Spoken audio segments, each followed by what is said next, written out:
You're watching TAG TV.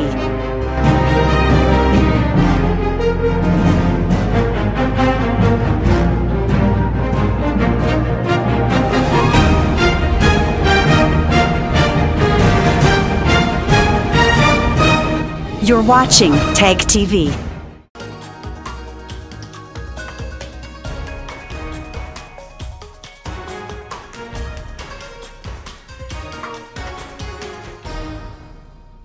Hello viewers, I'm your host Chandrakala Chaudhary with another episode of South Asia Focus. Let's begin the show with India, where Seychelles President Denis Faure was on a 6-day visit to New Delhi to strengthen his country's defence and trade ties with India. The visit that came on heels of a controversy over an India-Seychelles defence deal on an island not only managed to fix the issue but also turned out to be fructiferous. We have a report.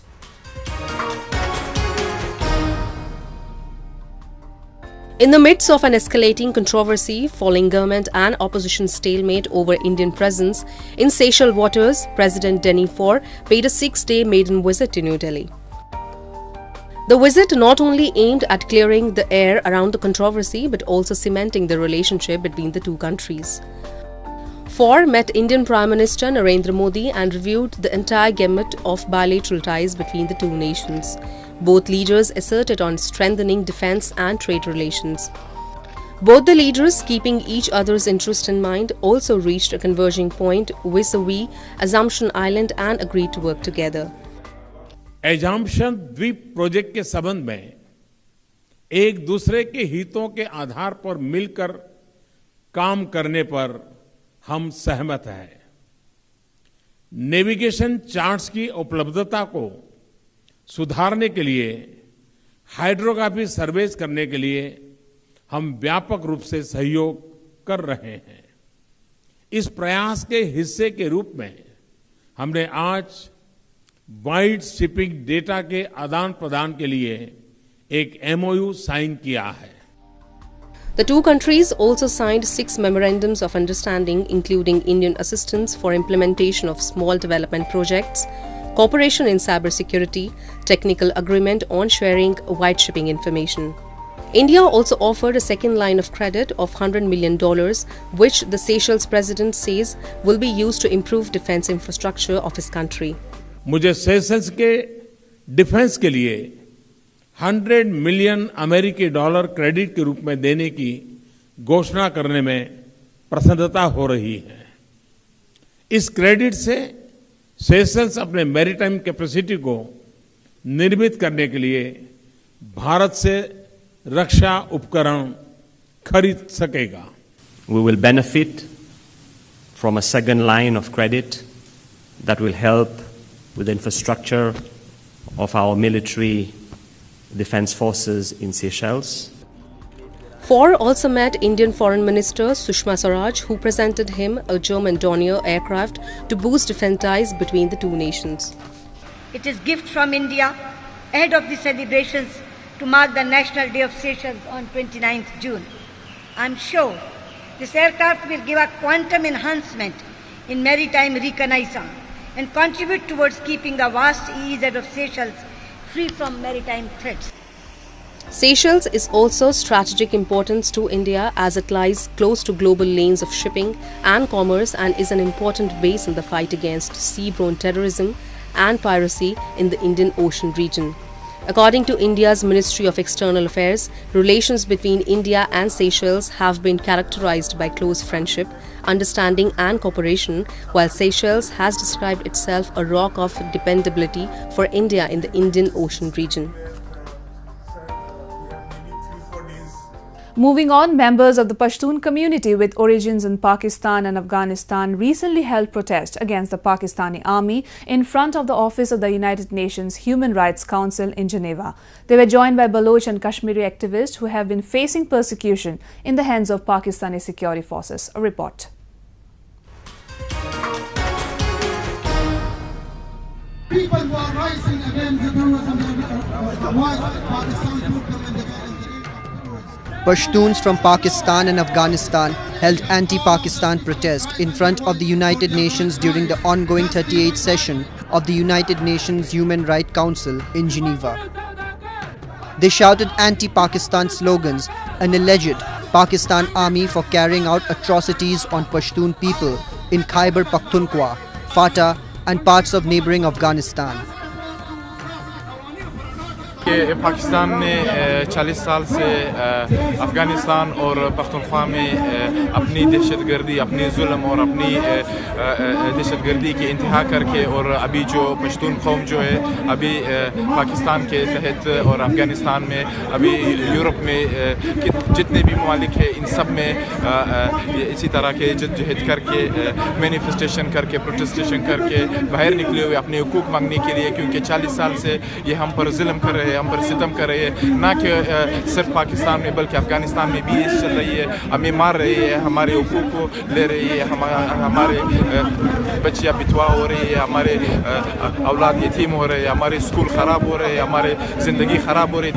Today we are gathered here about the cruelty of Pakistan intelligence, ISI against them, what they did about in Afghanistan, and what are they doing in Kashmir, what are they doing in Balochistan. It's a cruelty intelligence agency in Central Asia, and it's a terrorist producer country. Their products are Lashkar-e-Taiba, Daesh, Taliban that they destroy they destroyed the neighbor countries like Afghanistan. The Pashtuns were joined by Baloch, Sindhi and activists from Pakistan-occupied Kashmir, who are also facing persecution by the Pakistani security forces. Not only the Baloch, the Pashtuns, the Kashmiris, the ones who were occupied over there inside Pakistan, who have been subjugated to enforced disappearances, extrajudicial killings. So we have come over here together and we have a single voice, and we are raising this voice to the United Nations that they must, take initiatives, they must intervene over there to save the lives of those people who have been subjected to extrajudicial killings, charters and abuses over there inside Pakistan. Today we are here to protest against the brutality of Pakistan and its institutions. Pakistan actually promoting theo-fascism and suppress the democratic voices of the civil society. And we are here to protect the historical nations, their culture and their identity. Actually, Pakistan tried to suppress the voices of the civil society. Pakistan is a theo-fascist state, and we are here to expose its expansionist design. Of late, a grassroots movement known as the Pashtun Tahaffuz movement has emerged to champion various human rights issues, including the alleged disappearances of over 32,000 people in Pashtun, majority areas bordering Afghanistan, where Pakistan forces and the Taliban continue to clash. Mass rallies organized by PTM have been suppressed in the media, while PTM organizers themselves have been subjected to intimidation and abductions. Enforced disappearances are also prevalent in the resource-rich province of Balochistan, where Pakistani forces resort to brutal means to suppress ethnic Baloch separatist groups. The Voice for Baloch Missing Persons claims over 18,000 cases of enforced disappearances in this region alone. Moving on, China is spending over $60 billion to build the China-Pakistan Economic Corridor. The transcontinental roads, railhead and ports will link Asia with Europe. However, the way the project has been initiated, it has received massive criticism from the people of Pakistan and international think tanks. A report.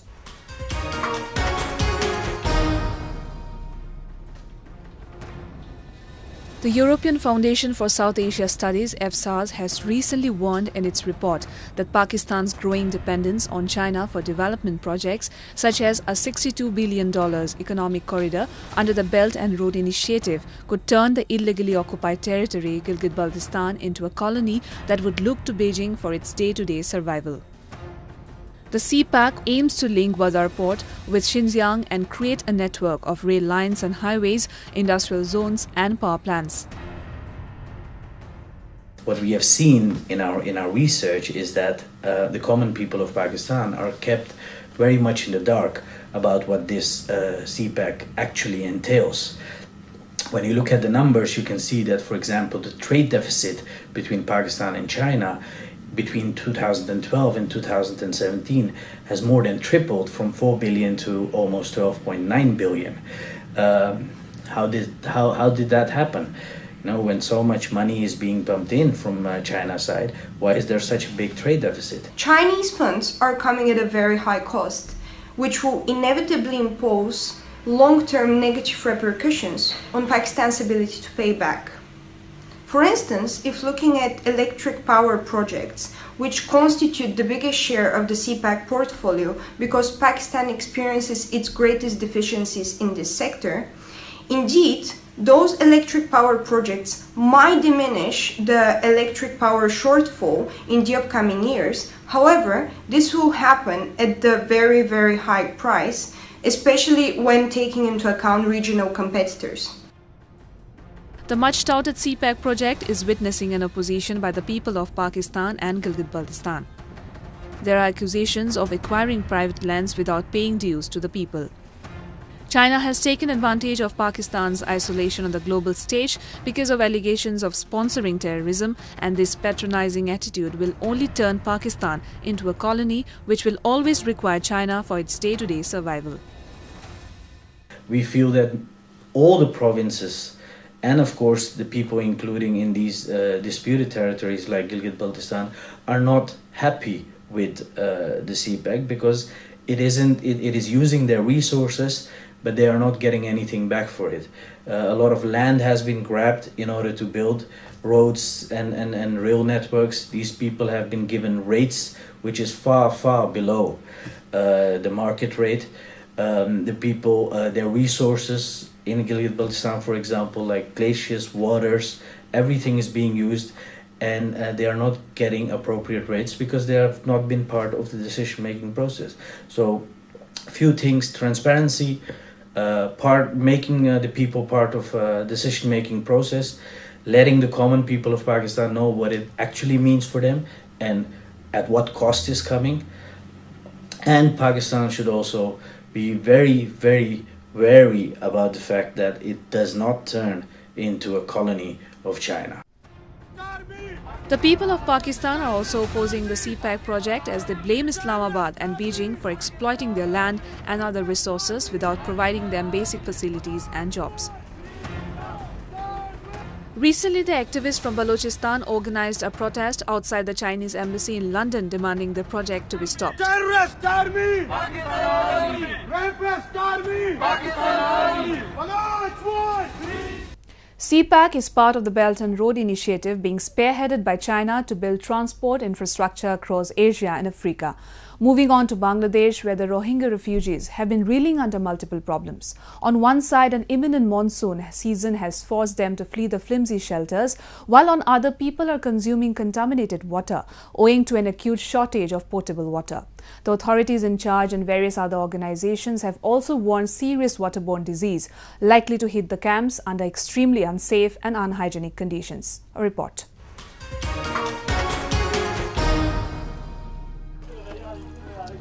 Like thousands others who were forced to flee the hostile conditions of Rakhine State in Myanmar in August last year, Noor Bahar has to make frequent trips every day to fetch water for her daily usage.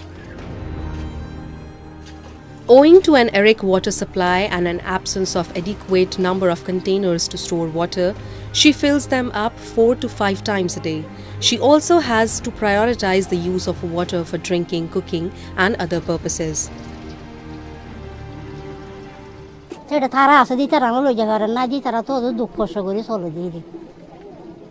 ga diba dinya badwa war da dai te ga no du mani fa hani fa dia du na fa dia no du 3-4 din to mani ga diya ta ja goi ho so ra diya ta. An acute water shortage is prevalent and the situation is almost same in all the camps. Finding safe drinking water is a huge challenge in the Rohingya refugee camps in Bangladesh. For people living here, every drop has become precious. Some of them had to survive without water for days during exodus last year. 2 types of tube wells have been installed to meet their needs, ones that are 40 feet deep and ones that are 700 feet deep. Now, with the arrival of monsoon season, rainwater has also become an important source. যে পরিমাণ পানির দরকার সেই পরিমাণ পানি নাই, even যতটুকু tubewell দরকার ততটুকু টিউবওয়েলও নাই, যার কারণে পানি শর্টেজের কারণে যতটুকু পানি আছে সেটাকে প্রপার ইউজ করার জন্য এই ওয়াটার পিউরিফায়ার ট্যাবলেট অ্যাক্টিভিটিস আমরা এখানে লিড দিচ্ছি। Every family is given 140 chlorine tablets per month. These tablets help them to treat their water at the household level. Refugees have been trained to use these tablets to purify their water.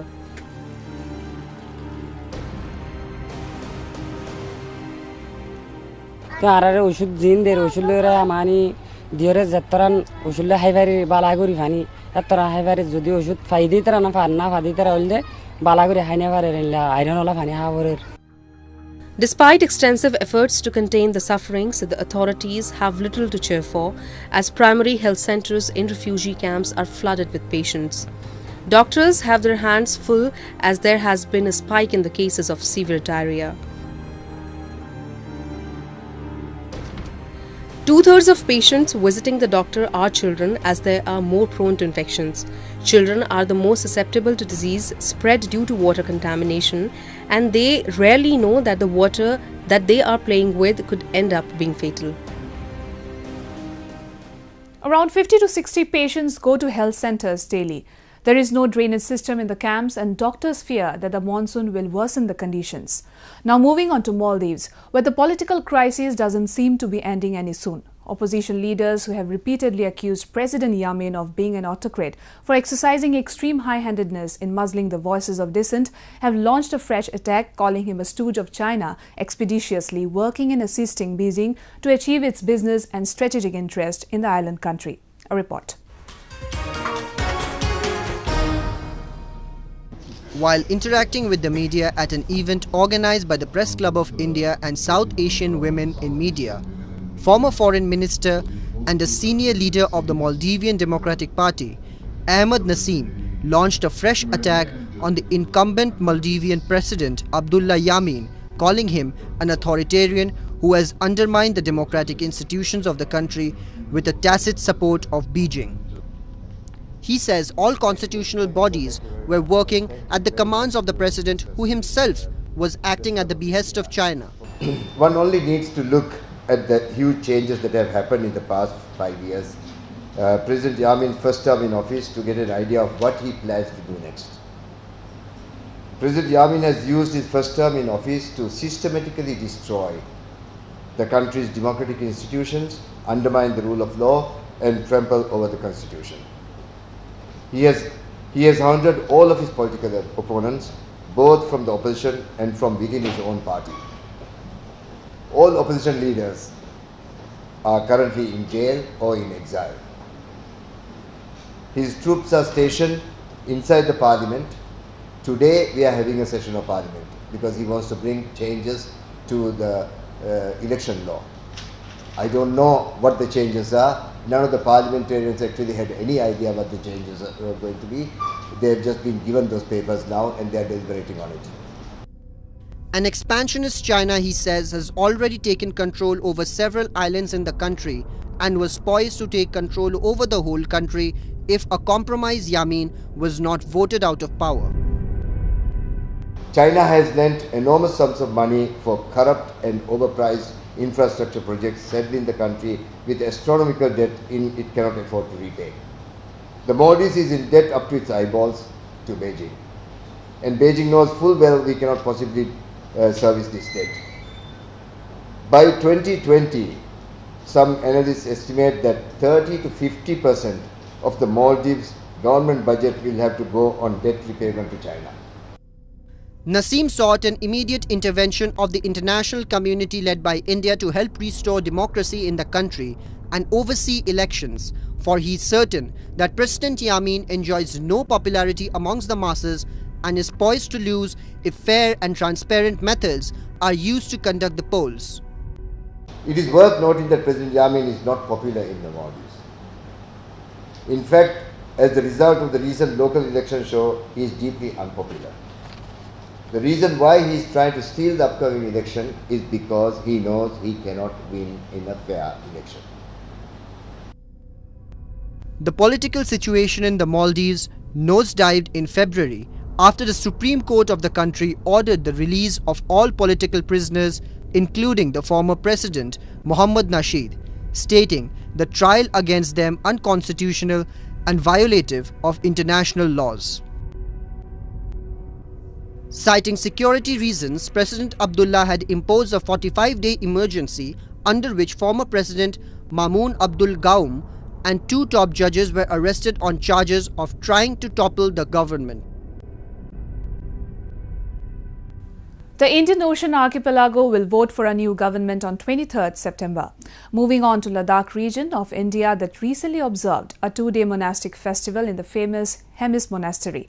Colourful celebration, tasty feast and sacred mask dance marked the occasion that acts like a welcome respite just past the harsh winters of the region and lures thousands of tourists to the area. Take a look. With a rhythmic pits of cymbals, drums and trumpets begins the celebration of Ladakh's biggest monastic festival, Hemis Festival.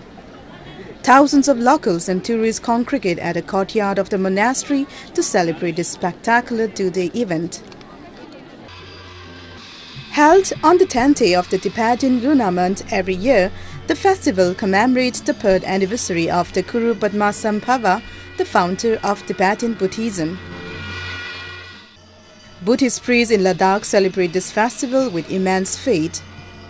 The fiesta is marked by the presentation of famous mask dance, also known as charm, that brings out the true charm and history of Ladakh. The dance is particularly based on theme of victory of good over evil and is performed by wearing masks made of the clay and pepper, painted with natural colors and polished with gold and silver, and dresses usually made of silk and brocade. All this makes up for an unforgettable experience for the visitors. I was here about 30 years ago, and all my wish was that I could come to this festival and see all these nice dances. It would be nice if I could understand everything of these dances, but still it's amazing and it's fantastic to see this really nice place here. Situated 45 kilometers from Leh, Hemis Monastery is the largest and richest Buddhist monastery in Ladakh, constructed in the year 1630 during the reign of King Sankhe Namgyal and belongs to the Red Protpa set of Buddhist author.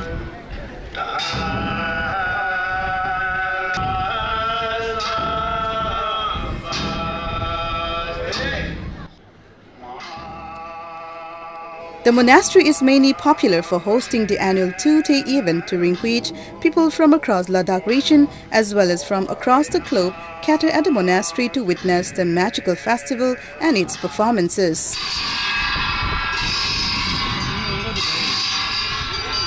Actually, festival आज और कल है, मुझे पता नहीं था, but by luck मैं इधर पहुंच गया टाइम से. बहुत ही अच्छा फेस्टिवल है ये और मतलब अमेजिंग है. आज तक मैंने ऐसा फेस्टिवल नहीं देखा. इतने सारे लोग, इतने सारे कल्चर के लोग, इंडियंस भी हैं, लोकल्स भी हैं, फॉरेनर्स भी हैं. It is amazing, very nice.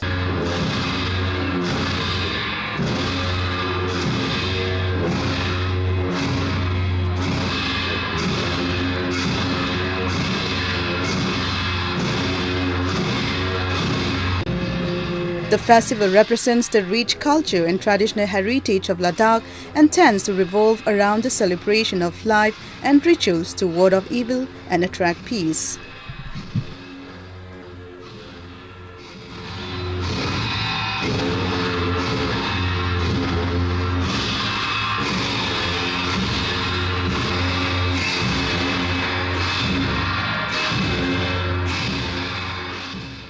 The festival is an amalgamation of sacred dance, song and colour that revitalize the spirit of the people across the Ladakh region.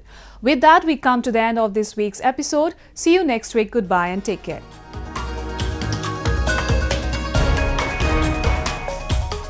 You're watching TAG TV.